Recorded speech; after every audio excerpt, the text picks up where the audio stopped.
Sa payan din? Sa legs ma, sa legs.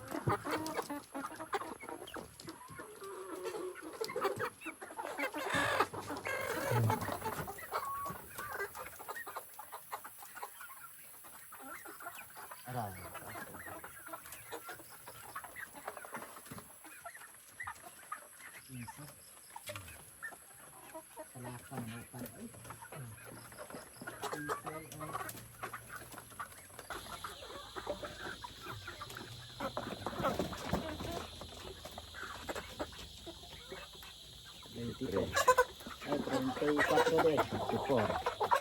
Aray.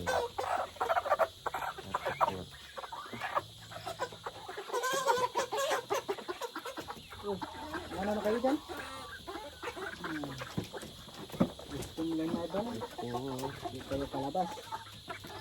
Mga ka-agri, nag-vaccine po tayo ngayon sa ating mga dominant CC breeders. Ito po yung D853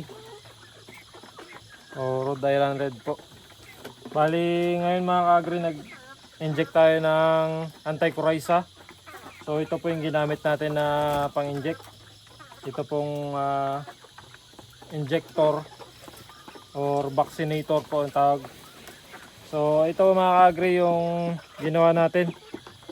Meron tayong karayom ng yung sa syringe po. Nilagay natin dito. Tapos yung takip nun mga ka-agri, binawasan natin. Ayan, para po meron tayong, ang purpose nito ka-agri ay stopper. Para pag tinusok natin sa hita ng manok mga ka-agri, hindi po masagad. Kasi po medyo malikot yan minsan.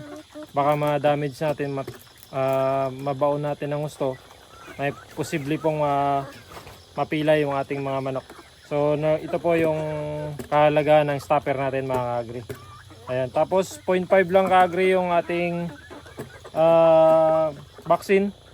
Tapos kasabay nun mga ka-agri, ito pong NCD Lasota plus IB.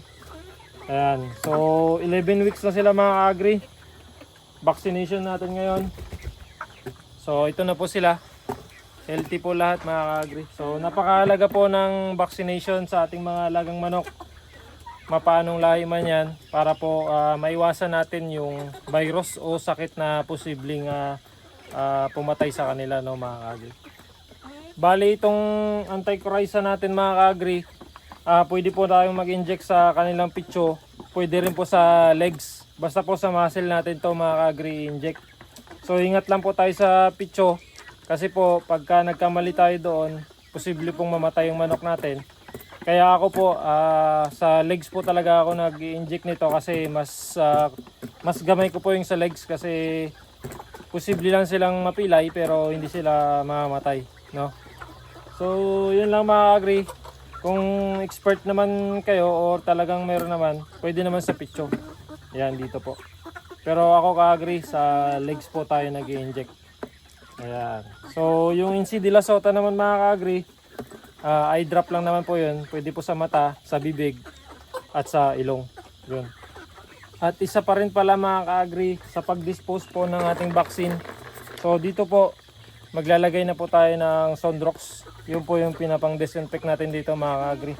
Tapos yung mga lalagyan po, kung hindi po natin susunugin, ibabaon po natin sa lupa. Yan. Yan po yung tamang pag-dispose ng vaccination natin. Yung mga pinaggamitan natin mga ka-agri. So yan po napaka-importante. Huwag po nating itapon kung saan-saan. Kasi po pag napuntahan po yan ng mga manok ng kapitbahay, native or kung anong mga ibon dyan, posible pong kumalat yung virus sa ating paligid. No? At magkasakit yung mga kapitbahay natin na may mga manok din. So kailangan po maging responsible po tayo sa pag-dispose po ng ating vaccine. So yan lang po mga ka-agri. Marami po salamat sa inyong pagsubaybay. Ingat po kayo palagi. Happy farming po.